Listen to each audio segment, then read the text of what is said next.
friends, welcome back to Kala Poshana. In today's project, I am going to make mini Pooja Peetams. 4 by 4 inch wood base, 4 wood knobs 3/4 inch in size, tracing paper and pencil, wood glue, paint brushes and dotting tool, acrylic paints. Using wood glue, I am going to attach these caps to the wood base corners.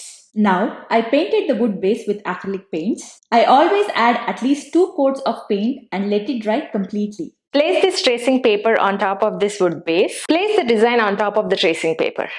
Align the wood base, tracing paper and the printout together so that they don't move around. Hold the tracing paper tight and start tracing. After tracing, remove any extra stencil marks before painting the design. Now you can fill in the colors of the design, add mandala dots and borders, finish the design, let it dry completely and add a coat of varnish. Comment on this reel with lotus design if you want the digital design that I used to create this DIY.